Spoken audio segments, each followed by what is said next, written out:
ദിവ്യൌഷധങ്ങളുടെ ഫലം കൊണ്ട് വാനരന്മാരെല്ലാവരും സുഖികളായിട്ട് തീർന്നു. ഈ വാർത്ത രാവണനെ വല്ലാണ്ട് ദുഃഖിപ്പിച്ചു. തൻ്റെ പരിശ്രമങ്ങളൊക്കെ വിഫലമായി എന്ന് അദ്ദേഹം അറിഞ്ഞു. ഇനി എന്താ ചെയ്യുക? കൂടെയുള്ള രാക്ഷസ സൈന്യത്തിലെ പ്രധാനികളെല്ലാവരും മരണപ്പെട്ടു. സൈന്യാധിപന്മാർ മരണപ്പെട്ടു. കേമന്മാരായിട്ടുള്ള യോദ്ധാക്കൾ അവരെ നഷ്ടപ്പെട്ടു. ഇനി എന്തു ചെയ്യും? ഇതൊക്കെ തൻ്റെ ദുഷ്കർമ്മത്തിൻ്റെ ഫലമാണെന്ന് അദ്ദേഹം മനസ്സിലാക്കി. എല്ലാവരുടെയും ശാപം കുറേ വാങ്ങിക്കൂട്ടിയിട്ടുണ്ട്. ഇക്ഷ്വാകുവിൻ്റെ വംശത്തിൽ പിറന്നിട്ടുള്ള അനരണ്യൻ എന്ന് പറയുന്ന ഒരു രാജാവ്, അദ്ദേഹത്തിൻ്റെ ശാപം വാങ്ങിയിട്ടുണ്ട്. വേദവതിയുടെ ശാപം വാങ്ങിയിട്ടുണ്ട്. നളകൂപരൻ്റെ ശാപം വാങ്ങിയിട്ടുണ്ട്. അങ്ങനെ ധാരാളം പേരുടെ, സാക്ഷാൽ നന്ദികേശ്വരൻ്റെ ശാപം പോലും വാങ്ങിയിട്ടുണ്ട്. അദ്ദേഹമാണ് കൊടുത്തത് വാനരന്മാരാൽ നിനക്ക് സർവനാശം ഉണ്ടാവും എന്നുള്ള ശാപം. വാനര രൂപം എടുത്തിട്ടുള്ള നന്ദികേശ്വരനെ കളിയാക്കിയപ്പോൾ കിട്ടിയിട്ടുള്ള ശാപം. അങ്ങനെയുള്ള ഈ ശാപത്തിൻ്റെയൊക്കെ ഫലമാണ് താൻ ഇന്ന് അനുഭവിക്കുന്നതെന്ന് അദ്ദേഹത്തിന് മനസ്സിലായി. പക്ഷേ എന്നാലും വിട്ടുകൊടുക്കാൻ വയ്യ, ഭഗവാന്റെ കാൽക്കൽ വീഴാൻ വയ്യ. ഇനി എന്താ ചെയ്യാമെന്ന് ചിന്തിച്ചപ്പോഴാണ് കുംഭകർണനെ ഉണർത്താമെന്ന് വിചാരിച്ചത്. അങ്ങനെ ആ കുംഭകർണനെ ഉണർത്താൻ വേണ്ടിയിട്ട് 1000 കുംഭങ്ങളിൽ മദ്യം, 1000 കുംഭങ്ങളിൽ രക്തം ഇത്യാദി കാര്യങ്ങളൊക്കെ നിറച്ച് കുംഭകർണന് കൊടുക്കാൻ വേണ്ടിയിട്ട് കൊണ്ടുപോയി. കുംഭകർണനെ ഉണർത്തി. ആ കുംഭകർണൻ ചാടി എഴുന്നേറ്റ് രാവണൻ്റെ ശത്രുക്കളായിട്ടുള്ളവരെ എല്ലാവരെയും താൻ വധിക്കും എന്ന് പറഞ്ഞ് യുദ്ധത്തിന് തയ്യാറായിട്ട് പോകുന്ന സമയത്ത് മഹോദരൻ പറഞ്ഞു, ഏതായാലും ജ്യേഷ്ഠനെ ഒന്ന് കണ്ട് അനുഗ്രഹമൊക്കെ വാങ്ങി അദ്ദേഹത്തോട് കാര്യമൊക്കെ പറഞ്ഞിട്ട് പോയാൽ മതി. അങ്ങനെ കുംഭകർണൻ ജ്യേഷ്ഠനായിട്ടുള്ള രാവണൻ്റെ അടുത്തെത്തി. രാവണൻ കുംഭകർണനോട് പറഞ്ഞു, ഇവിടെ നടന്നിട്ടുള്ള വൃത്താന്തമൊക്കെ ഞാൻ നിന്നോട് പറഞ്ഞു തരാം. സഹോദരിയായിട്ടുള്ള ശൂർപ്പണഖയെ ഉപദ്രവിച്ചതുകൊണ്ടാണ് ഞാൻ സീതയെ ഇവിടെ കൊണ്ടുവന്നത്. ആലോചിച്ച് നോക്കുക, രാവണൻ എത്ര പെട്ടെന്നാണ് കാര്യം മാറ്റി പറയുന്നത്. ആ ദുഷ്ടനായിട്ടുള്ള രാമലക്ഷ്മണന്മാർ, സുഗ്രീവാദികൾ, അവരൊക്കെ സമുദ്രത്തിന് കുറുകെ പാലം കെട്ടിയിട്ട് സേതു ബന്ധിച്ചിട്ട് ഇവിടെ വന്നു.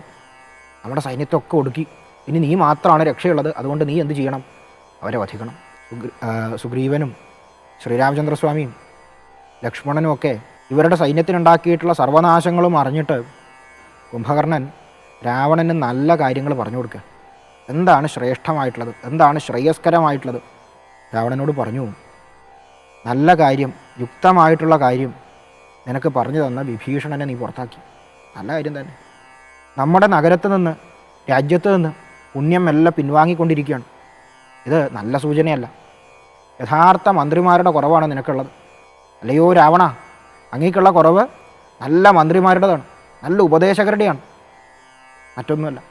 യഥാർത്ഥ ഉപദേശകൻ്റെ അല്ലെങ്കിൽ യഥാർത്ഥ അമാത്യൻ്റെ ലക്ഷണം എന്ന് പറയുന്നത് കാര്യകാരണങ്ങൾ അറിഞ്ഞ്, സമയമറിഞ്ഞ്, എതിരാളിയുടെ ബലമറിഞ്ഞ്, എതിരാളിയുടെ ബലഹീനതകൾ അറിഞ്ഞ്, നമ്മുടെ പക്ഷത്താരാ, എതിർപക്ഷത്താരാണ്, മധ്യസ്ഥ പക്ഷത്താരാണ് നിൽക്കണമെന്നറിഞ്ഞ് 4 ഉപായങ്ങളും പ്രയോഗിച്ച് കൃത്യമായിട്ടുള്ള ഉപദേശങ്ങൾ നൽകുക എന്നുള്ളതാണ്. അങ്ങനെയുള്ള അമാത്യന്മാരുണ്ടെങ്കിൽ സുഖമായിട്ട് ജീവിക്കാം, സുഖമായിട്ട് രാജ്യം ഭരിക്കാം. എന്നാൽ പ്രീതിക്ക് വേണ്ടിയിട്ട്, ഇഷ്ടം പിടിച്ചു പറ്റാൻ വേണ്ടിയിട്ട് മധുരമായിട്ടുള്ള വാക്കുകൾ പറയുന്ന അമാത്യന്മാർ, അവർ കാഗോള തുല്യമാണ് എന്നാണ് പറയുന്നത്. കാഗോളം എന്ന് വെച്ചാൽ വിഷം, അവർ യഥാർത്ഥ വിഷമാണ്. അതുകൊണ്ട് നിനക്ക് നല്ല കാര്യം ഞാൻ പറഞ്ഞുതരാം. നീ എന്തു ചെയ്യുക?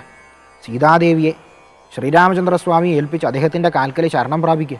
അത് സാക്ഷാൽ നാരായണനാണ്, സാധാരണക്കാരനായിട്ടുള്ള മനുഷ്യനല്ല. ഇപ്പോഴും തെറ്റിദ്ധരിച്ച് വെച്ചിരിക്കുന്നത് അത് മനുഷ്യനാണെന്നാണ്. ആ ധാരണ ആദ്യം മാറ്റണം. ഞാൻ പണ്ട് നരനാരായണ ആശ്രമത്തിൽ ആ കാനനത്തിൽ വസിക്കുന്ന സമയത്ത് ഏതോ ഒരു ദിക്കിൽ നിന്ന് നാരദമുനി പെട്ടെന്ന് എൻ്റെ മുന്നിൽ വന്ന് പ്രത്യക്ഷപ്പെട്ടു. ഞാൻ അദ്ദേഹത്തെ നമസ്കരിച്ചു. അദ്ദേഹം പറഞ്ഞു, ശ്രീരാമചന്ദ്രസ്വാമിയുടെ ജനനം നിൻ്റെ നാശത്തിനായിക്കൊണ്ടാണ്. ദേവന്മാരെല്ലാവരും ബ്രഹ്മദേവൻ്റെ അധ്യക്ഷതയിൽ ഭഗവാന്റെ മുന്നിൽ തങ്ങളുടെ സങ്കടം പറഞ്ഞപ്പോൾ സാക്ഷാൽ ആദിനാരായണൻ ഭഗവാൻ അവരോട് പറഞ്ഞൊരു കാര്യം, ദശരഥ മഹാരാജാവിന് ഞാൻ പുത്രനായിട്ട് മിത്രഗോത്രത്തിൽ ജനിക്കും. മിത്രഗോത്രം വെച്ചാൽ സൂര്യഗോത്രം, സൂര്യവംശം. ആ സൂര്യവംശത്തിൽ രാമനായിട്ട് ജനിക്കും. എൻ്റെ യോഗമായാദേവിയായിട്ടുള്ള സീതാദേവി ജനകൻ്റെ കുലത്തിൽ പോയി ജനിക്കും. ആ രാവണനെ വധിക്കാൻ വേണ്ടിയിട്ട്, അവൻ്റെ പ്രവൃത്തികളിൽ നിന്ന് ഭൂമിയുടെ ഭാരം കുറക്കാൻ വേണ്ടിയിട്ട്, അധർമ്മത്തെ ഇല്ലാണ്ടാക്കാൻ വേണ്ടിയിട്ട് ഞാൻ ഉടൻ തന്നെ ഭൂമിയിൽ ജന്മെടുക്കും. ആ ശ്രീരാമചന്ദ്രസ്വാമി സാക്ഷാൽ ആദിനാരായണനാണ്, പരബ്രഹ്മമൂർത്തിയാണ്, സാക്ഷാൽ പരമേശ്വരനാണ്. ഈ കാര്യം മനസ്സിലാക്കിയിട്ട് നീ എന്തു ചെയ്യുക? സാഷ്ടാംഗം പ്രണമിക്കുക എന്ന് പറഞ്ഞു. രാവണൻ ഉടൻ തന്നെ ക്രുദ്ധനായിട്ട് യുദ്ധത്തിന് പോകാനുള്ള ആദേശം കൊടുത്തു. കുംഭകർണൻ യുദ്ധത്തിന് പോയി. സുഗ്രീവനെ പിടിച്ചു കൊണ്ടുവരുന്ന സമയത്താണ് സുഗ്രീവൻ എങ്ങനെയൊക്കെയോ രക്ഷപ്പെടുന്നത്.